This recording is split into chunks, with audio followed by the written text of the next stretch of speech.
할렐루야. 할렐루야. 여러분의 삶 속에 하나님의 사랑과 은혜와 또 하나님의 영광이 항상 임하셔서 여러분의 삶의 기쁨과 감사가 넘치기를 예수님의 이름으로 축원합니다.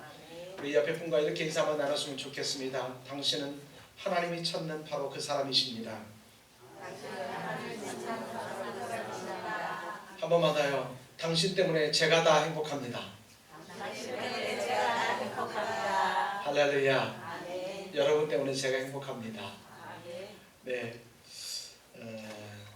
올 한 해 여러분 제가 말씀드렸습니다. 설날까지니까 이번 주까지는 제가 인사 더 해야 될 것 같은데 여러분 새해 복 많이 받으십시오. 여러분의 올 한 해 여러분이 기도하고 있는 제목들이 다 응답 받으시고 마음에 소원하는 것들이 다 이루어지기를 다시 한번 소망합니다. 우리는 새해 하나님께서 우리 교회와 성도들에게 예비하신 부흥을 기대합니다. 말씀드렸습니다. 부흥은 단순히 숫자적으로 이곳이 차는 것이 부흥이 아니고 부흥의 원래적인 의미는 나가는 것이다.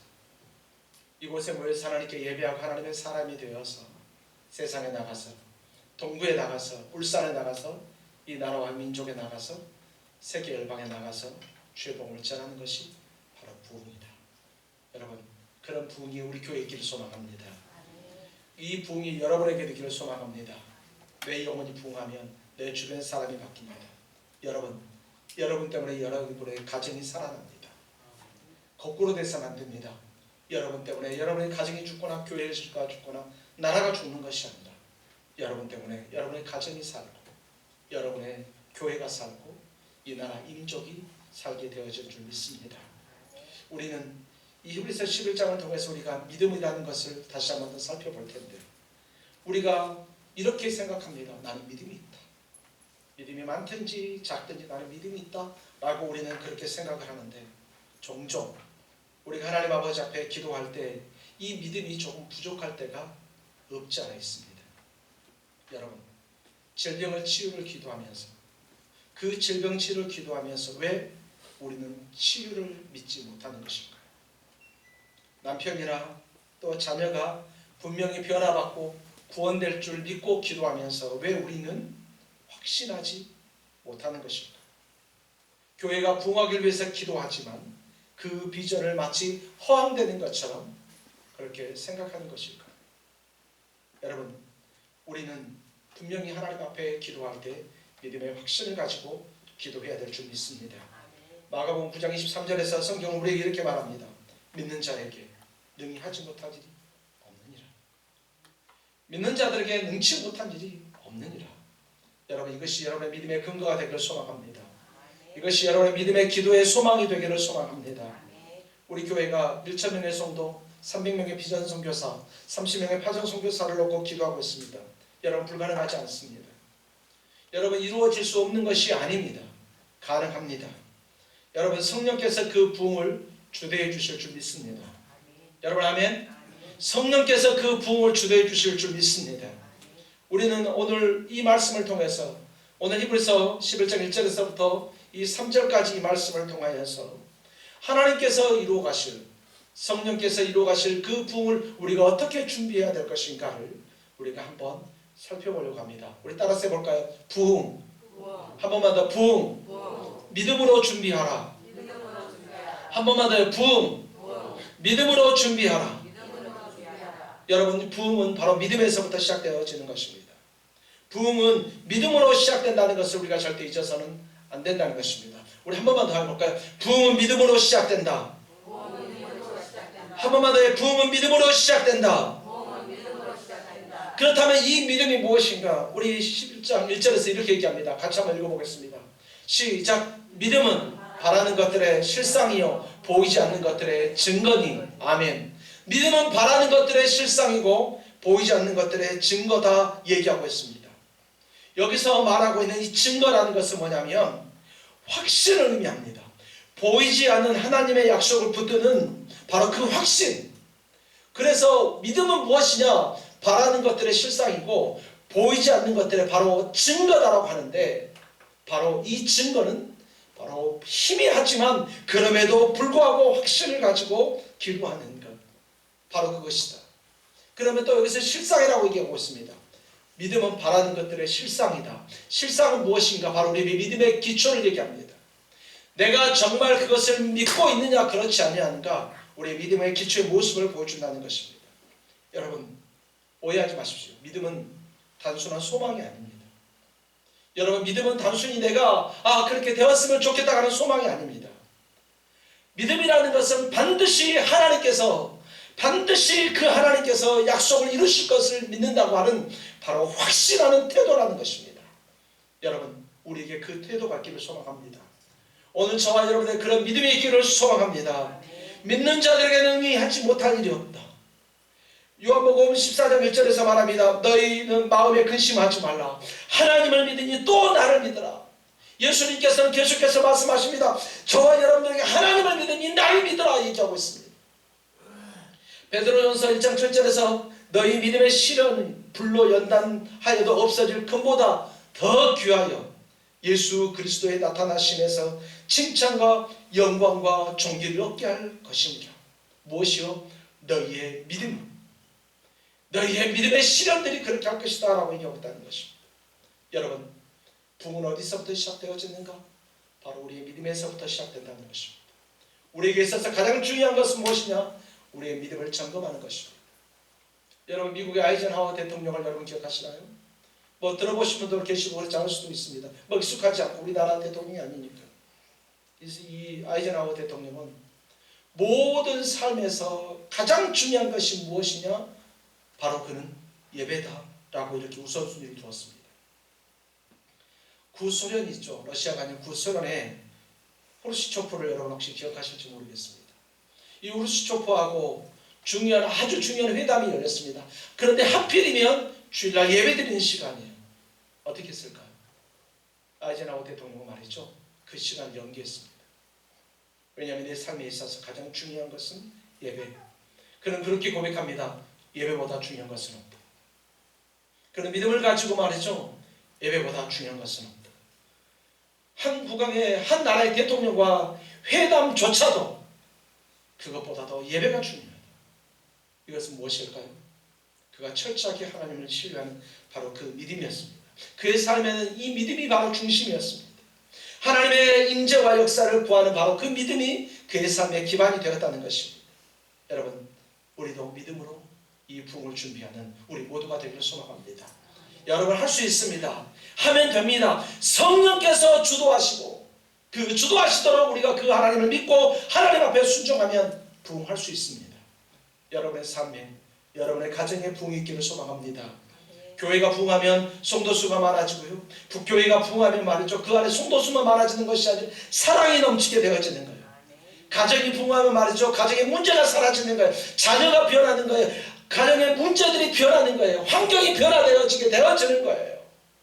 그래서 우리의 삶에 있어서 반드시 부흥은 이루어져야 되는데 그 부흥의 기초가 무엇이냐? 바로 믿음이라는 것입니다. 살아계신 하나님께서 분명히 하실 것이라는 것을 확신하는 믿음, 바로 그 태도가 우리에게 중요하다는 것을 우리는 분명히 알아야 한다는 것입니다. 두 번째, 우리가 또 이 부흥을 믿음으로 준비하려면 어떻게 해야 될까요? 여러분 11장 2절 같이 한번 읽어보도록 하겠습니다. 같이 한번 읽습니다. 시작. 선진들이 이로써 증거를 얻었느니라. 아멘. 여러분 우리는 믿음으로 하나님의 일에 동참할 수 있어야 되는 거예요. 말씀드렸습니다. 저는 벼농사를 해본 적이 없습니다. 밭농사도 해본 적이 없습니다. 기껏 해봐야 말이죠. 스티로폼에다 채워놓고 씨 몇 개 심어놔가지고 이렇게 자라게 하는 것. 그리고 텔레비에서 보니까 비료 뿌리는 농부들 봐가지고 이렇게 해가지고 뿌리면 잘나는 줄 알고 뿌렸다가 다 타주고 말해가지고 망한 그 기억밖에 제 기억은 없습니다. 그런데 여러분 농사 짓는 사람들이 농부들이 말이죠. 모를 심고 뭔가를 할 때 야 이거 다 죽어버릴 텐데 그런 생각을 가지고 할까요? 그렇지 않아요. 왜죠? 그들은 다시 자라날 것을 알고 있어요. 왜일까요? 작년에 농사 지었는데 그렇게 됐었거든요. 그럼 처음 농사 지었을 때 어떻게 했을까요? 바로 그 선배들이 그 조상들이 그렇게 했다는 것을 알았다는 거예요. 그러니까 씨앗을 심을 수 있다는 거예요.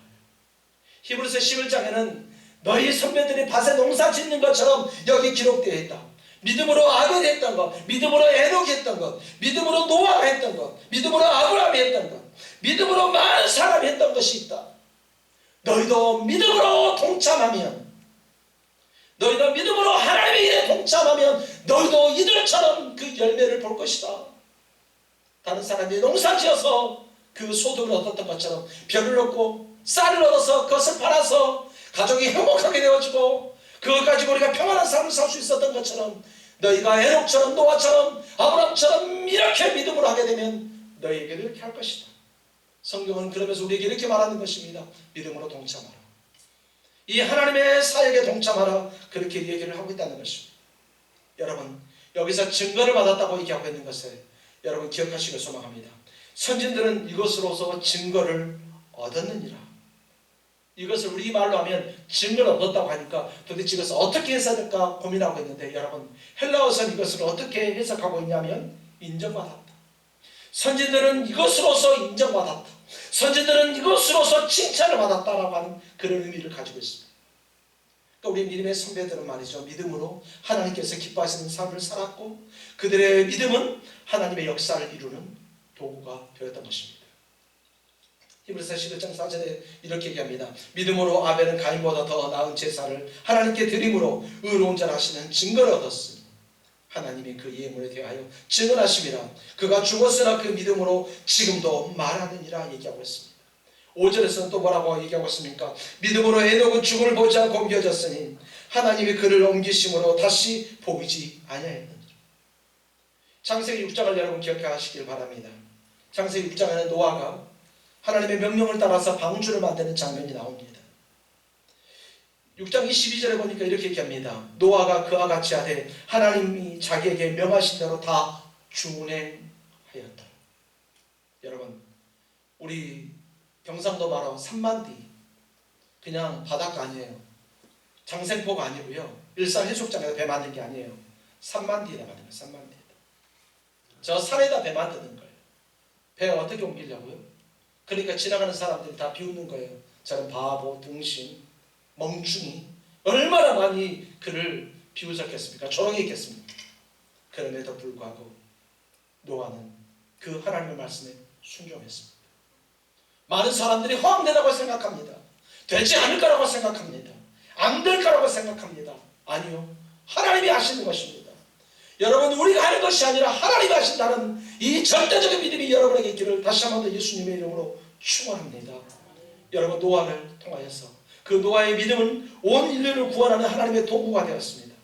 그는 하나님께 인정받은 삶의 본보기가 되었다는 것입니다. 여러분의 가정의 변화 안 된다고요? 또 안 될 것이라고요? 될 수 없다고 여러분 인정할 수도 있습니다. 그러나 됩니다. 여러분, 그러나 여러분의 삶이, 여러분의 가정이 분명히 변화될 줄 믿습니다. 여러분, 이 믿음을 가지신 여러분들에게 소망합니다. 나라와 민족을 여러분 기도하십시오. 이 나라의 민족이 지금 힘들고 어렵습니다만 기도하십시오. 분명히 하나님께서 이 또한 지나가게 하시고 이것 또한 하나님께서 은혜로 하시고 이것 또한 한번 다시 한번 더 되돌아보게 하셔서 하나님께서 더 큰 은혜를 베풀어 주실 줄 믿습니다. 저는 분명히 확신합니다. 이 나라에는 수많은 교회가 있습니다. 수많은 성도들이 있습니다. 그들이 나라와 민족을 위해서 기도하고 있는 한 이 나라는 절대 망할 수가 없습니다. 분명히 하나님께서 나라와 민족을 지켜주실 줄 믿습니다. 우리의 가정에 조금 어려움이 있고 환난이 있고 시험이 있고 걱정이 있고 근심이 있고 도무지 변화되지 않을 것 같은 일들이 있을 수 있습니다. 여러분, 하나님이 하십니다. 믿음으로, 그러므로 우리는 하나님에 동참해야 됩니다. 오늘 노아가 하나님의 말씀에 믿음으로 동참하였던 것처럼 오늘 저와 여러분에게 하나님께서 우리에게 원하시는 그 믿음의 현장 속에 우리가 동참하는 우리 믿음의 성도들이 다 되어지시기를 예수님의 이름으로 축원합니다. 여러분, 스스로 제한하지 마세요. 안 된다고 하지 마세요. 도무지 이루어지지 않을 거라고 생각하지 마세요. 그때부터 사단은 우리의 발목을 잡습니다. 그래, 안 되라고 얘기할 것입니다. 그렇지 않습니다. 성령께서 주도하시면 됩니다. 오직 성령이 너희에게 마시면 너희가 권능을 받고 예루살렘과 온 유대와 사마리아와 땅끝까지로 내 증인이 되리라. 여러분, 그 말을 듣는 많은 제자들의 대부분은 그 예루살렘을 떠난 적도 없는 사람일 거예요. 개중에 몇 명 사람들이 6월절이었기 때문에 저기 외국에서 들어온 사람도 있겠지만 그들은 아시아를 다른 지역을 본 적도 없을 거예요. 그들은 우리 조선을 알지도 못했을 거예요. 그들은 저 위에 북유럽을 알지도 못했을 수 있어요. 그러나 하나님께서는 땅끝까지 이르러서 복음의 증인이 되라고 말씀하십니다. 왜냐하면 내가 너희에게 성령의 권능을 줄 것입니다. 여러분, 성령께서 우리에게 권능을 주셨습니다. 믿고 땅끝까지 이르러서 복음의 증인이 되는 그 하나님의 사역에 동참하는 우리 모두가 되기를 예수님의 이름으로 축원합니다. 우리 3절 같이 한번 읽어보겠습니다.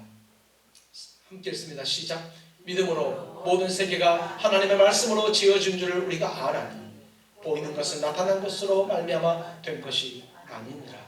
아멘. 여러분, 우리에게 있어서 가장 중요한 것 중에 하나가 있습니다. 그것은 바로 우리의 세계관을 바꿔야 돼요. 우리의 생각 자체를 바꿔야 되는 거예요. 전 세계, 우리 눈에 보이는 모든 세계가 하나님께서 만들으셨다, 하나님께서 이루셨다고 하는 이 믿음이 우리의 삶의 기본이 되고 바탕이 되어야 한다는 거예요. 창세기 1장 1절에 태초에 하나님이 천지를 창조하셨다, 태초에 하나님이 천지를 창조하셨다는 이것 위에 있다고 한다면, 그 믿음을 가지고 있다면 우리는 그 어떤 상황이 있다 할지라도, 어떤 상황에 처한다 할지라도 믿음이 흔들리지 아니할 수 있다는 것입니다. 믿음으로 세계가 하나님의 말씀으로 지어진 줄을, 믿음으로 세계가 하나님의 말씀으로 지어진 줄을 우리가 믿는다고 한다면 결코 우리는 변화되지 않고 흔들리지 않게 되어질 것입니다.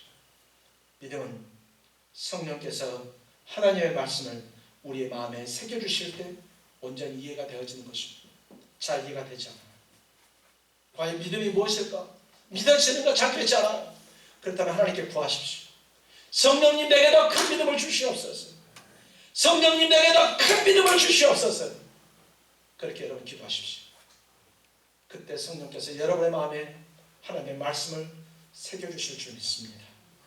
어렸을 때 집 주변에 이 석공하는 데가 있었습니다. 그 집 아들하고 저하고 친하고, 또 그 아저씨도 저에게 참 잘해주셨던 그 아저씨입니다. 그래서 친구 집에 놀러 가면 그 아저씨는 항상 망치하고 정을 들고 있습니다. 처음에 이상하게 생긴 돌덩이가 있습니다. 그런데 며칠이 지나서 가면 그것이 예쁜 비석이 되어 있고요, 이렇게 탑 같은 데 위에 쌓여지는 비석이 되어 있기도 하고요, 시커먼 것이 있었는데 어느 순간 가면 거기에 글씨가 새겨져 있고 그랬습니다.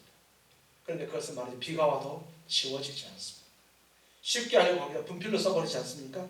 지워져 버립니다. 여러분, 믿음은 내가 있다고 해서 있는 것이 아닙니다. 내가 믿음은 내 가슴 속에, 내 심장에 분필로 쓰는 것이 아닙니다. 믿음은 성령께서 우리의 마음에 새겨주시는 것입니다. 그 성령 하나님의 역사를 기대하시고 그분만 의지하는 믿음의 성도들이 다 되어지기를 예수님의 이름으로 축원합니다.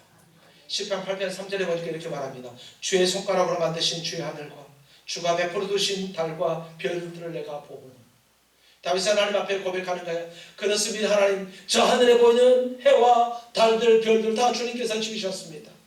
여러분, 그것이 우리의 고백이 되기를 소망합니다. 하나님, 내 눈앞에 보이는 모든 것이 하나님께서 지으셨으므로 하나님께서 하시고자 하시면 안 되는 것이 없습니다. 하나님께서 일을 이루시면 이 모든 것이 다 가능하게 되어줄 줄 믿습니다. 이런 믿음이 오늘 여기 있는 저와 여러분에게 있어지기를 예수님의 이름으로 축원합니다. 여러분에게 몇 번 말씀드렸던, 제가 목회를 하면서 믿음의 선생으로 생각했던 사람이 있습니다. 믿음의 선생으로, 이 사람의 정말 책을 읽고 이 사람의 그 사상, 이 사람의 어떤 정치적인 것보다는 하나님 앞에서 신학적인 요소를 정말 본받아야 되겠다 했던 사람 중에 한 사람이 바로 조나단 웨드워드 목사입니다. 이 조나단 웨드워드는 미국의 18세기 부흥운동을 일으켰던 그 신학자이면서 설교자였습니다. 그는 부흥은 단순한 외적인 변화가 아니라 성령의 강력한 역사로만 이루어져야 된다. 단순히 외적으로 변화된다는 것이 부흥이 아니라 성령의 강력한 역사로 이루어져야 된다라고 얘기하면서 이렇게 얘기합니다. 하나님의 특별한 역사와 성령의 임재로 교회와 사회의 변화를 일으키는 사건이 무엇인가? 그것이 바로 부흥이다. 한 번만 더요. 하나님의 특별한 역사와 성령의 임재로, 하나님의 특별한 역사와 성령의 임재로 교회와 사회의 변화를 일으키는 사건이 바로 부흥이다. 그렇게 얘기하고 있습니다. 그는 부흥을 성령의 능력으로만 가능하다고 했습니다. 그 당시에 많은 교회에서, 많은 지역에서 이렇게 했습니다. 총동원 전도주의 해가지고 말입니다. 사람들 막 모입니다. 미국에서 집회를 하니까 말이죠, 수천 명, 수만 명 모여서 주여 기도는 안 했지만 열심히 기도하고 찬송했습니다. 그러니까 어마어마하게 교회가 커질 줄 알았습니다. 그런데 그렇게 되어지죠. 유명한 설교가들이 와서 설교할 때 눈물 흘리고 콧물을 흘리고 왔지만 잠시 지나고 나니까 또 없어지는 거예요. 그리고 많은 교회들이 그것이 부흥인 줄 알았습니다. 우리 대한민국에도 그것이 들어왔습니다. 놀라운 건 말이죠. 조나단 에드워드와 로이드 존스 목사의 부흥은 그것이 아니다라고 들어왔는데도 불구하고 그때 한국에서 부흥이 일어난 것이 무엇이냐? 총독은 전부주의. 절대 그것으로는 부흥이 아니다. 일어날 수 없다고 했던 바로 그것이. 성도 한 사람 한 사람의 성령으로 완전히 변화되면 부흥이 일어난다. 하나님의 특별한 역사가 일어나지면 거기에 부흥이 일어난다. 바로 그렇게 했던 것입니다. 그 조나단 에드워드를 흠모하고 또 그 사상을 받아들인 로이드 존스 목사였습니다. 그래서 제가 이 두 목사에 대해서 정말 흠모하고 그분들의 책을 많이 읽는데 그가 20세기 초에 부흥운동을 설명하면서 이렇게 얘기합니다. 부흥은 무엇이냐? 하나님의 살기의 결심이다. 무슨 얘기냐? 주의 영으로 부흥을 일으킨 것이다. 성령께서 부흥을 일으킨 것이다. 여러분, 우리 교회 역시 마찬가지로 중요합니다. 하나님께서 20세기의 그 미국의 대부흥운동을 하나님께서 이끄셨던 것이죠. 우리 교회의 부흥을 성령께서 이끌어 주시기를 소망합니다. 성령께서 분명히 일꼴해 주실 줄 저는 분명히 믿습니다. 부흥은 교회에서 이루어진 영적인 각성입니다. 사람들이 하나님의 말씀을 깨닫고 하나님의 뜻을 깨닫고 나가서 증거하는 것, 바로 그것이 하나님의 사역에 동참하는 것이고 바로 거기에 부흥이 일어난다는 것입니다. 로이드 존스 목사는 이렇게 더 얘기합니다. 부흥이 일어날 때 교회가 하나님의 말씀을 더 깊이 이해하고 성령의 능력으로 충만해지고 이를 통해서 지역사회와 세상의 변화가 일어날 것이다. 대한민국이 이 나라의 민족이 혼란하고 많은 사람들이 힘들어하고 아파하고 울고 있습니다. 하나님께서 우리의 부흥을 통하여서 우리 심령, 우리 성도 한 사람 한 사람의 영적인 부흥을 통해서 이 나라까지 살려주실 줄 믿습니다. 여러분, 부흥은 성령의 능력에 의해서만 가능하다는 것입니다. 성령의 능력에 의해서만 가능하다면 우리가 이것을 어떻게 할 것인가? 인간적인 계획이 아니라 바로 성령께서 임하시고 성령께서 일하실 수 있도록 오늘 우리에게 믿음이 필요하다는 것입니다. 단순히 감정적인 경험이 아니에요. 그때 내가 한번 진짜 진하게 울었다, 이것이 아닙니다. 내가 그때 주의 선창하느라고 목이 쉬어가지고 그때 정말 뜨겁게 했는데 그것이 하나님께서 그때 이루어주셨다 하는 그것이 아니라 부흥은 우리의 삶의 모습이고 부흥은 우리의 교회의 사건으로 이루어지지 않습니다. 여러분, 부흥은 성령께서 우리 교회에 나타나는 사건으로 삶의 태도로 드러나야만 한다는 것입니다. 단순히 말로만 주여 주시옵소서, 단순히 말로만 주여 천명의 성도 주셔서 나가서 예수 전하겠습니다. 조를 나눠서 성도들마다 1년 365일 조를 나눠서 해외 선교 나가고 전라남도, 경상도, 강원도 오지에 가서 낙도에 가서 주의 복음을 전하고 길거리 다니면서 주의 복음을 전하려면 하나님 사람이 필요합니다. 재정이 필요합니다. 그러다 보니까 하나님 최소한 1000명은 있어야 되겠습니다. 그러니까 하나님 1000명 주십시오. 30명의 선교사들을 파송하려면 최소한 한 달에 4,500만 원 정도의 돈이 나가야 됩니다. 하나님. 그러려면 성도 수가 적으면 안 되잖아요.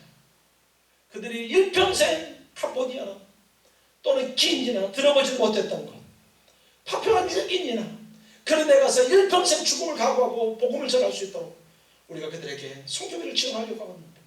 하나님, 그러려면 1000명의 성도가 있어야 되지 않겠습니까? 하나님, 1000명의 성도가 있어서 나라를 변화시킬 수 있지만 그래도 최소한 300명의 비전 선교사가 그 모든 삶을 하나님께 바쳐서 삶 속에서 다른 사람에게 친절하고 예수 사랑 전하고 특별히 예수 믿으라고 말하지 않지만 그 사람을 보면 예수의 향기가 뚝뚝뚝 떨어지는 바로 그 정도의 300명의 사람이 있어야 되지 않겠습니까? 그러면 동구가 변하지 않겠습니까? 그러면 그거 보고 울산이 변하지 않겠습니까? 그러면 그거 보고 이 나라의 민족이 변하지 않겠습니까? 하나님, 그러다 보니까 1000명의 성도가 필요합니다. 여러분, 이 믿음을 가지고 우리 아버지 앞에 기도하는 것입니다. 사도행전 1장 8절 다시 한번 더 말씀드립니다. 오직 성령이 너희에게 마시면 너희가 권능을 받고 예루살렘과 온 유대와 사마리아와 땅끝까지 이르러 내 증인이 되리라. 에베소서 5장 18절에 말합니다. 술 취하지 마라, 이런 방탕한 것이 오직 성령의 충만을 받으라. 성령의 역사로 복이 일어날 때 교회는 하나님의 뜻을 따라 성장할 수 있습니다.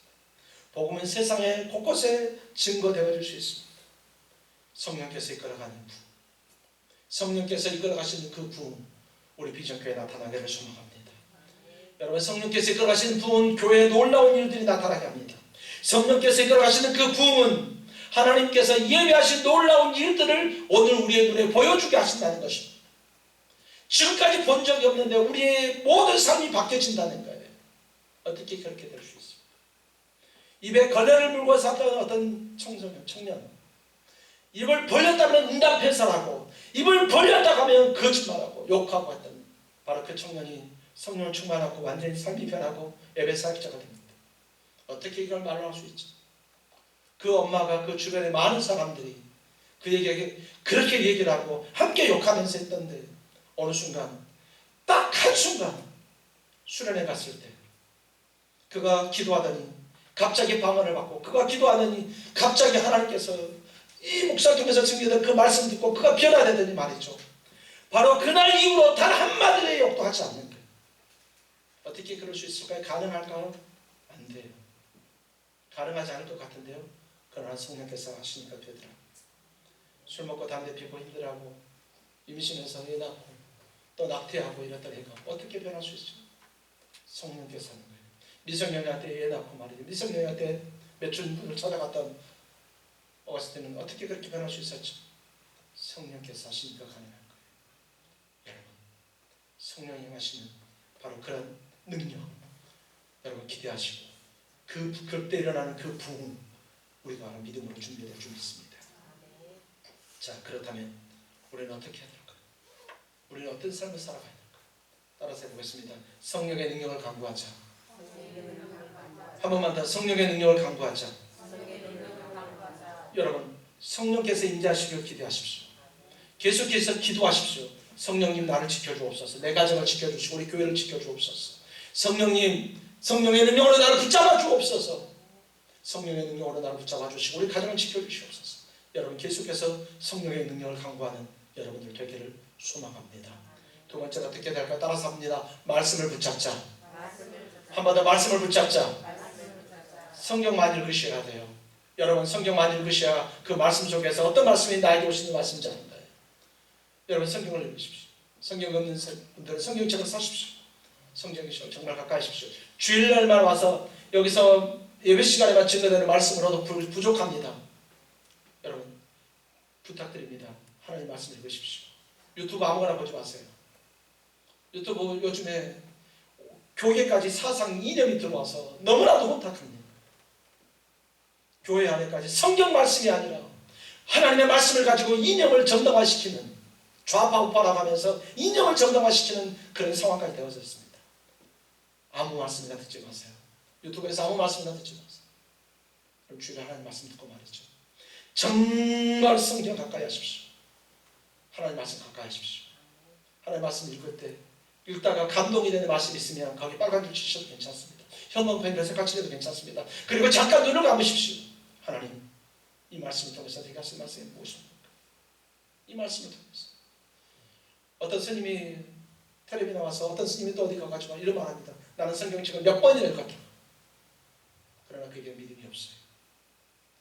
한 번도 제대로 다 못 읽었지만 어떤 목사님의 어머니는 한글도 깨우치지 못했지만 성경 읽다가 교회 다니다가 한글 깨우쳐서 계속 성경만 보는데 많이 읽지 못했지만 그럼에도 불구하고 그 성경 몇 구절을 통해서 성령의 능력, 하나님의 음성을 듣는 거예요.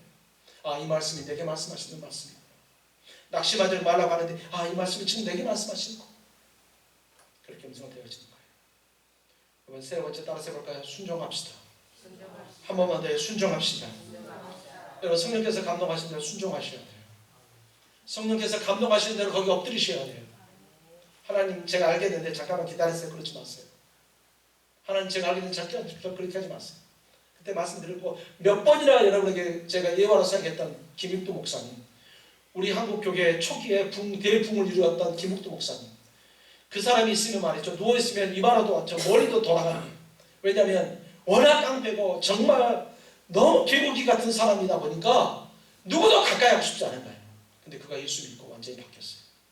그러던 어느 날 성경책 들고 노래 지나가는데 노래서 이렇게 뭘 신다가 아이고 저기 김익도 지나간다, 개고기 김익도 막 욕하니까 말이죠. 갑자기 김익도가 성령이 저를 땅에 딱 내려놓더니 하나님 잠깐만 계십시오 라고 놓고 가가지고 그 사람도 또 지옥했잖아요. 성령으로 완전히 변화되지 못한 상태였던 거예요. 그 다음에 그가 대회개를 일으키는 거예요. 그 다음에 그가 삶에 완전히 변혁이 일어나는 거예요. 그것이 아니라는 걸 아는 거예요. 성경책 끼고 다니는 것이 다가 아니라는 것을 알았어요. 목사 된 것이 다가 아니라는 것을 알았어요. 성령의 삶, 그 인생 변화되지 않은 것 같아요. 무엇일까요? 순종이에요. 하나님 말씀에 순종하십시오. 성령께서 여러분을 말씀하시는 그 음성에 순종하십시오. 성령께서 말씀하신다고 그 음성이라고 자꾸 얘기하니까 하늘에서 갑자기 무슨 소리가 날 것이라고 생각하는데 그렇게 생각하지 마세요. 하나님 말씀이 있다면 감동이 돼가지고 설교를 듣다면 내 마음속에 감동이 되는 말씀들이 있어요. 그것이 성령의 음성인 거예요. 여러분 순종하는 여러분이 되기를 소망합니다. 마지막으로 한 번 더 얘기하겠습니다. 따라서 봅니다. 교회 공동체를 세우자. 한 번 더 교회 공동체를 세우자. 한 번만 더 교회 공동체를 세우자. 너희는 먼저 그 나라와 그 일을 구하라. 그리하면 이 모든 것을 너희에게 더하시리라. 너희는 세상의 빛이라. 산 위에 있는 동네가 숨겨지지 못할 것이다 얘기하고 있습니다. 교회 공동체를 세운다는 것은 무엇일까요? 성도들 간에 더 사랑하셔야 돼요. 성도들 간에 함부로 말씀하지 마세요. 성도들 간에 서로 무시하지 마세요. 성도들 간에 큰소리 치지 마세요. 성도들 간에 예의 없게 행동하지 마세요. 서로 먼저 존중하셔야 돼요. 먼저 존중하시고 먼저 존경하시고 먼저 섬기시고요. 먼저 그를 위할 수 있어야 됩니다. 성도를 섬길 수 있는 가장 큰 섬김이 무엇일까? 그를 위해서 기도해 주는 거예요. 교회 공동체가 세워져야 돼요. 여러분, 많은 사람들이 옛날에는 교회 가가지고 목사님 설교 듣고 이렇게 저렇게 말했습니다. 요즘에 신학이 다 제대로 바로 서다 보니까 어지간한 교회들은 목사님들의 설교는 대동소이해요. 중요한 것은 성도들이에요. 성도들이 어떻게 그 안에 사는가? 교회 가는데 맨날 싸우고 벗고 지지고 하면 절대 교회 부흥할 수 없습니다. 과거에 수천 명이 된 교회, 죄송합니다. 제 모교회, 10,000명이 넘은 교회입니다. 제가 청년 때 나올 때, 그러니까 30여 년 그 전에 청년 때 교회에 나왔을 때, 이제 전도사로 사역을 나올 때 그때 성도수가 3,000명이었습니다. 지금 몇 명인 줄 아십니까? 600명입니다. 제가 나온 뒤에 교회가 점점 더 부흥하면서 1만 명까지 교회가 됐습니다. 교회 건물도 어마어마하게 큽니다. 땅도 어마어마하게 하고요. 자산으로 하면 수백억이 넘습니다. 어마어마하게 공간이 큽니다. 주차장이요 어마어마하게 넓습니다. 왜 성도가 이렇게 모이시지 않을까요? 그 많았던 사람들이 왜 그렇게 갑자기 사라져버린 것일까요? 바로 교회의 성도들의 모습 때문이었습니다. 여러분, 우리 교회가 부흥할 수 있는 방법이 무엇일까요? 교회 공동체를 세우는 것입니다. 여러분, 가정 공동체를 세우십시오. 자녀 무시하지 마세요. 남편 무시하지 마세요. 아내를 무시하지 마세요. 절대 교회 공동체, 가정 공동체 세워지지 않습니다. 여러분, 자녀를 존중하셔야 돼요. 부모님을 존중하셔야 돼요. 아내를 존중하고 사랑하고요. 남편을 존중하고 사랑해야 돼요. 수십 년을 상담사역을 하면서 제가 들어본, 그리고 물어봤을 때 남편들이 제일 듣고 싶은 말이 무엇이냐? 당신 최고야. 바보 같죠? 그렇게 열심히 일하고 말이죠. 뭐 했을 때 아내한테 듣고 싶은 말, 여보 용돈 올려줄까? 이게 아니라 말이죠. 당신 최고야. 이게 남자들이 제일 좋아하는 말이라는 거예요. 그 여자들은 무엇일까요? 여자들이 듣고 싶은 말, 백 사줄까? 아니라는 거예요. 아파트 사줄까? 이것도 아니라는 거예요. 보니까 수고했어. 당신 정말 고생했어. 이걸 가장 듣고 싶어 하더라고요. 물론 그 말 말고 백 사줄까 하고 말을 듣고 싶은 분도 계시긴 하겠죠. 여러분, 가정 공동체가 세워져야 합니다. 그래야 가정이 변화됩니다. 자녀들 절대 무시하는 말로 하지 마세요. 자녀의 삶이 변화되고 말이죠. 그들이 이 나라 민족을 이끌어갈 것입니다. 그들이 세계 인류를 변화시켜 주실 줄 믿습니다. 공동체가 세워져야 합니다. 결론적으로 말씀드리기로 합니다. 부흥은 단순히 외적인 변화가 아니라는 것. 부흥은 성령께서 우리의 믿음을 통해서 이루시는 초자연적인 역사입니다. 성령께서 우리의 믿음을 통해서 이루시는 초자연적인 역사가 부흥이라고 한다면 우리는 그 부흥을 믿음으로 준비해야 합니다. 믿음은 바라는 것들의 실상이요 보이지 않는 것들의 증거다. 성경은 우리에게 계속해서 말하고 있습니다. 너희는 먼저 그의 나라와 그 일을 구하라. 그러면 이 모든 것을 너희에게 주겠다. 너희는 세상의 빛인 산 위에 있는 동네가 너희를 숨기지 못할 것이다. 부흥은 바로 그런 것입니다. 믿음은 성령의 능력 안에서 온전해지는 것이고 성령의 능력으로 온전해질 뿐만 아니라 부흥의 문을 여는 열쇠입니다. 부흥의 문을 여는 열쇠가 무엇이냐고 물으신다면 여러분들 믿음이라고 답하십시오. 하나님의 축복의 문을 여는 열쇠가 감사라고 우리가 말씀드렸었습니다. 하나님의 길에 갔을 때 어떻게 하면 그 길을 제대로 갈 수 있을까? 회개라고 말씀드렸습니다. 그 길을 갈 수 있는, 하나님께서 원하시는 그 길을 갈 수 있는 그 열쇠는 무엇인가? 성령이라고 말씀드렸습니다. 성령의 열쇠를 받으려면 어떻게 해야 되는가? 성령의 능력을 받는 열쇠는 기도라고 말씀드렸습니다. 오늘 부흥을 여는 열쇠는 무엇입니까? 바로 우리의 믿음인 것입니다. 히브리서에 있는 11장에 있는 이 믿음의 선배들처럼 우리도 성령의 인도하심을 의지하고 성령께서 주시는 그 은혜를 기대하면서 하나님께서 약속해 주시는 그 부흥을 바라는, 또 그 부흥을 준비하는 우리 모두가 되기를 소망합니다.